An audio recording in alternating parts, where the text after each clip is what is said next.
Oh, that's significant.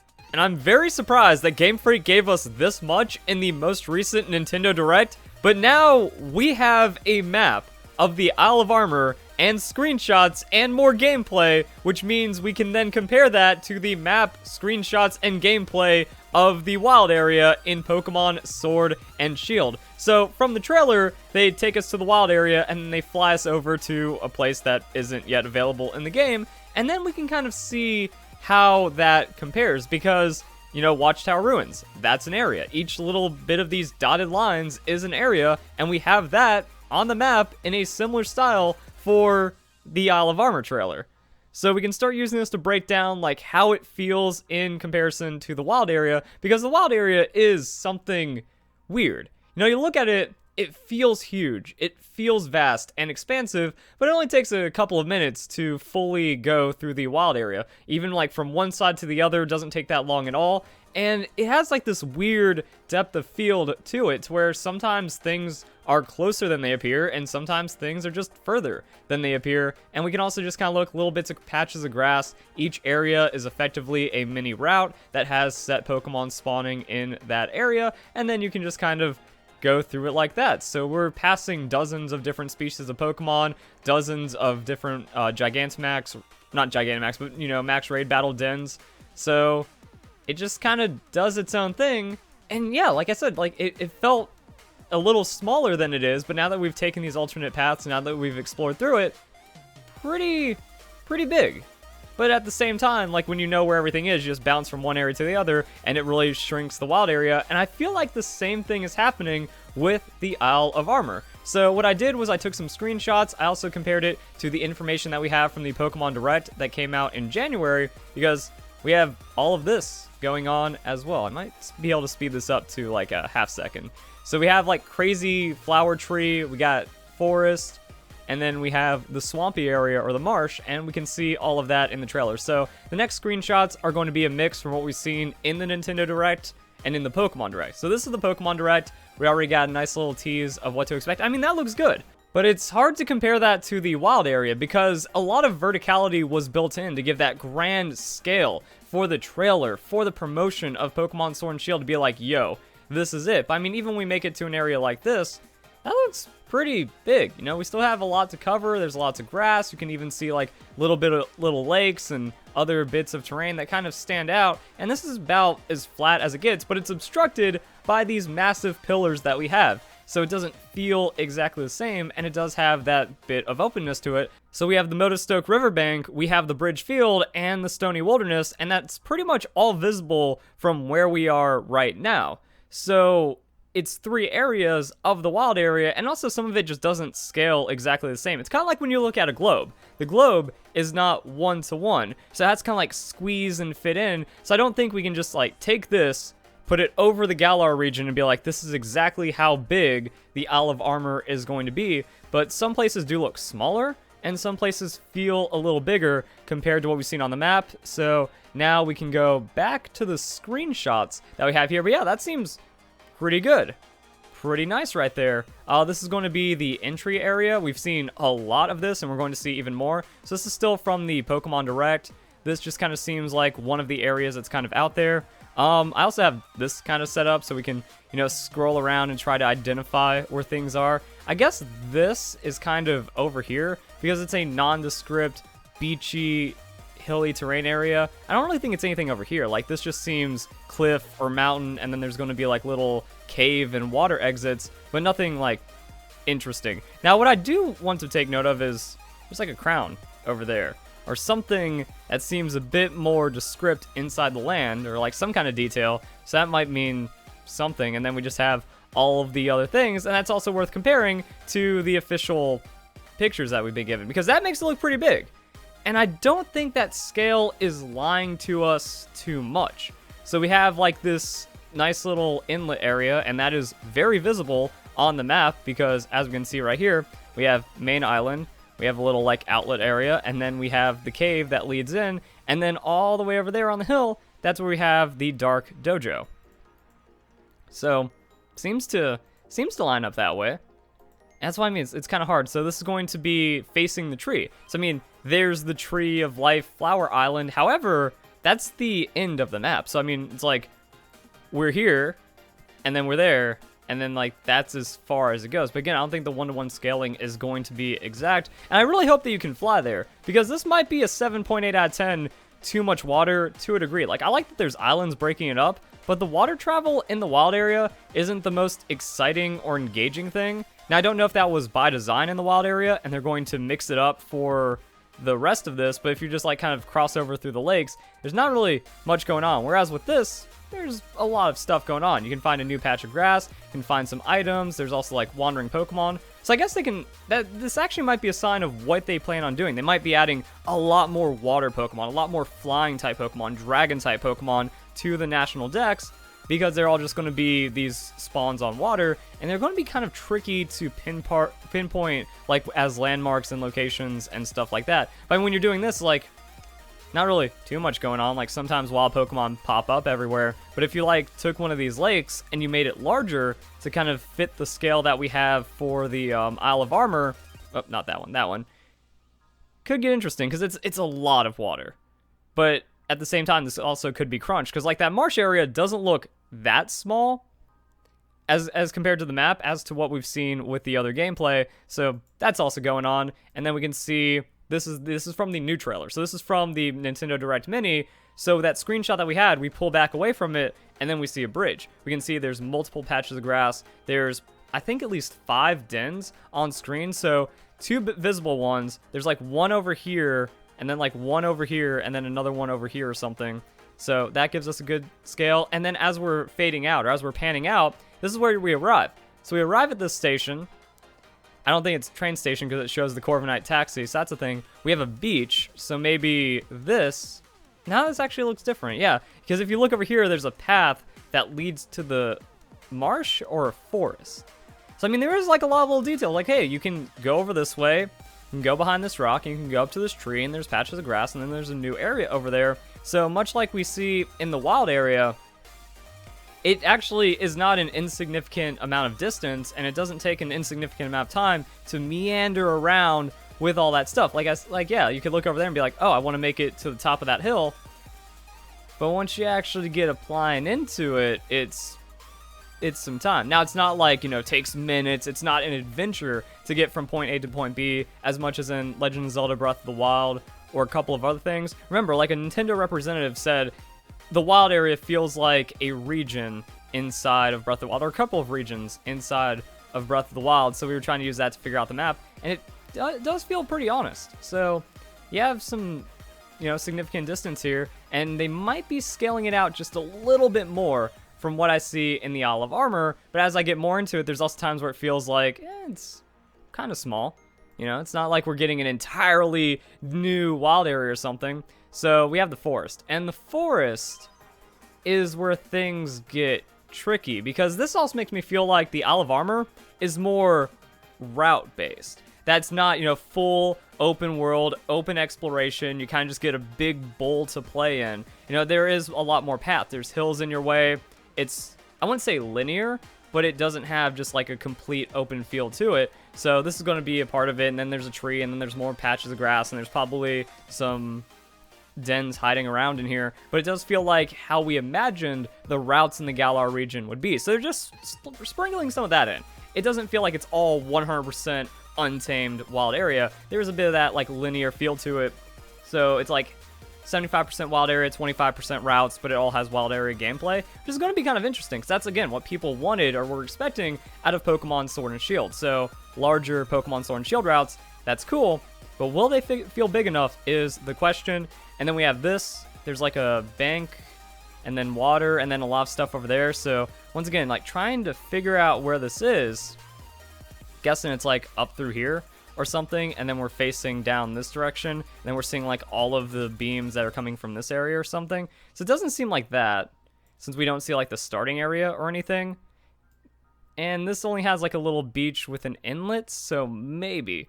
Again, it's kind of tricky, so at least we can't figure out everything just based on the map. So the map isn't going to be like an exact representation of what to expect in the wild area. The marsh just looks beautiful.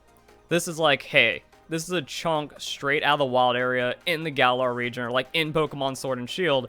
And then this is where we're going to see all kinds of exploration and stuff. I like the return of flowers. So I hope that means there's going to be like alternative patches inside of these routes where we can find 2 different tables worth of Pokemon encounters, even though it's in the same place. So I don't know if that's as a way to like kind of get away with not having as large of a wild area, but that's one thing that's kind of weird about Pokemon Sword and Shield, is that you go to a big area, you have all these big patches of grass, and it's all the same Pokemon, even though in even Pokemon Sun and Moon, you could go to one route, and then each patch would have different Pokemon.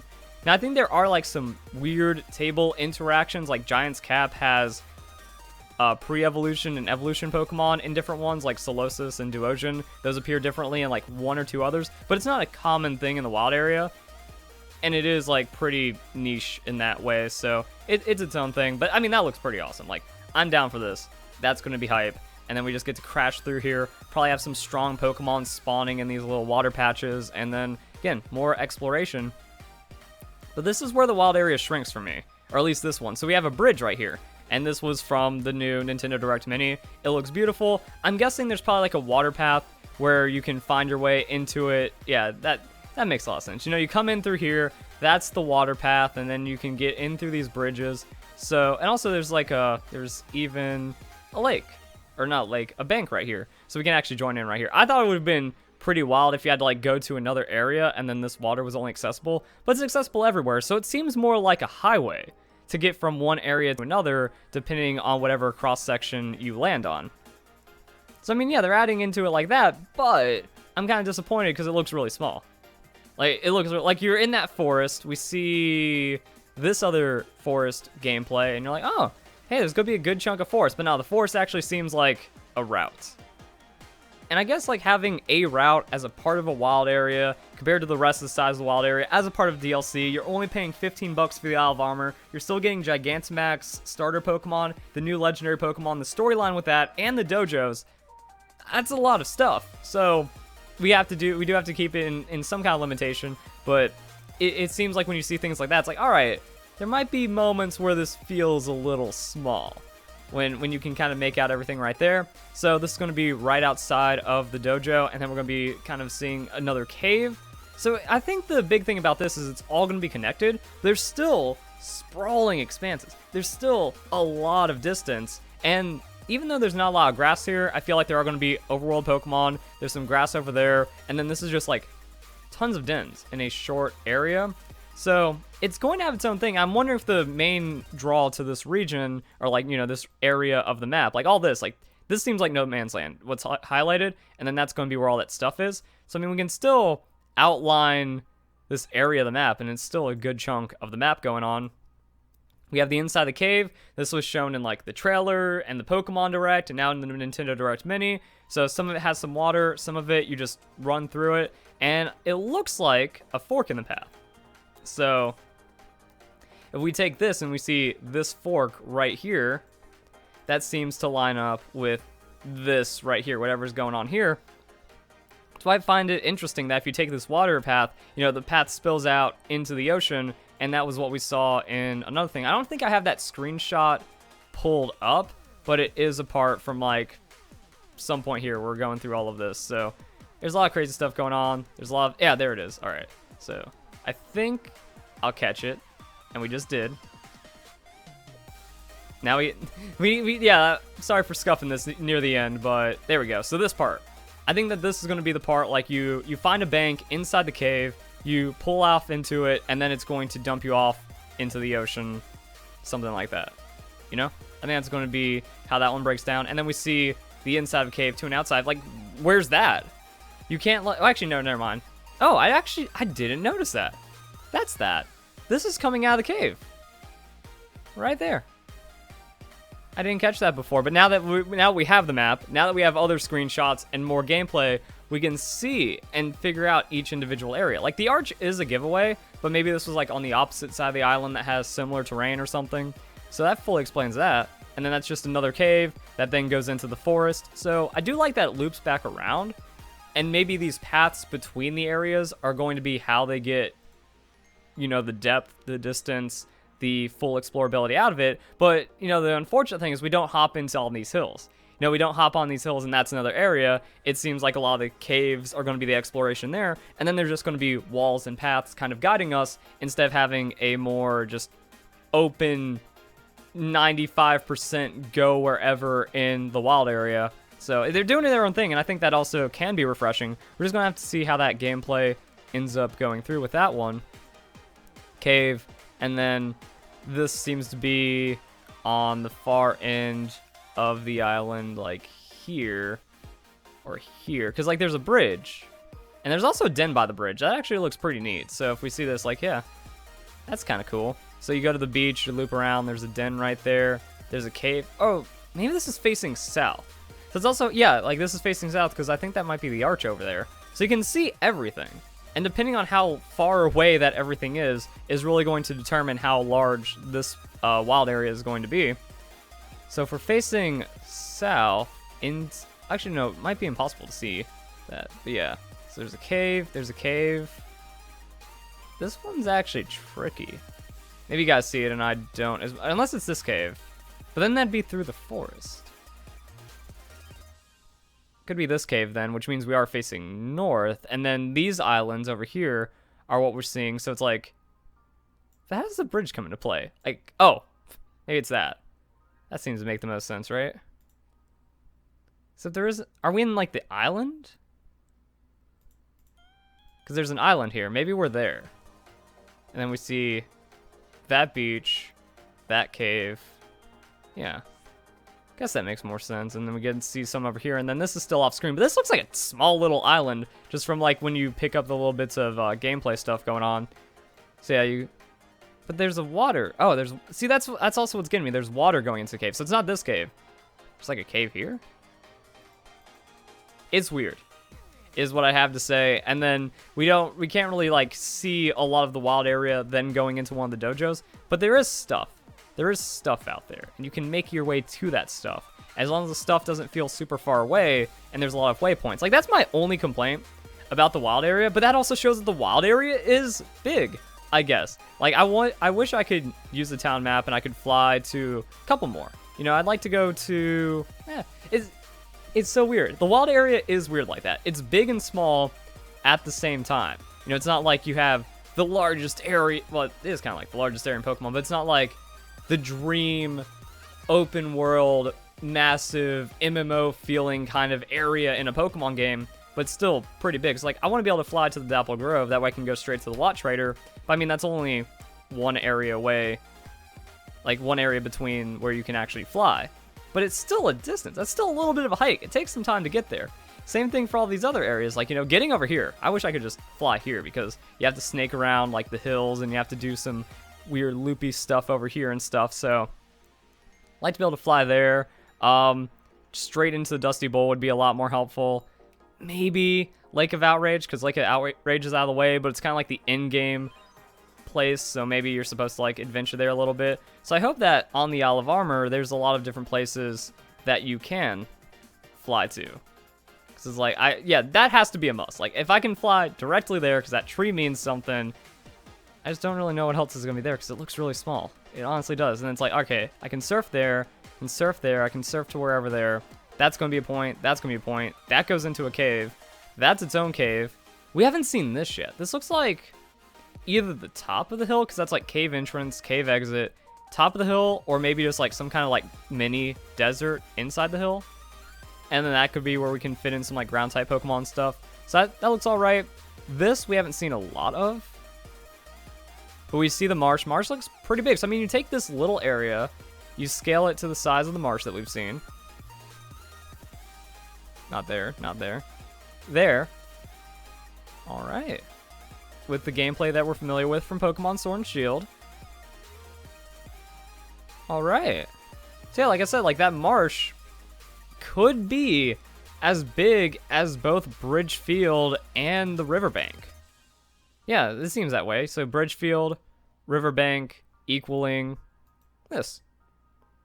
And then we use that to determine some of this. And then we gotta, it's mostly gonna be like how the water feels, and then just if it's populated enough. It looks like there's tons of dens. It looks like there's gonna be as much exploration as the wild area.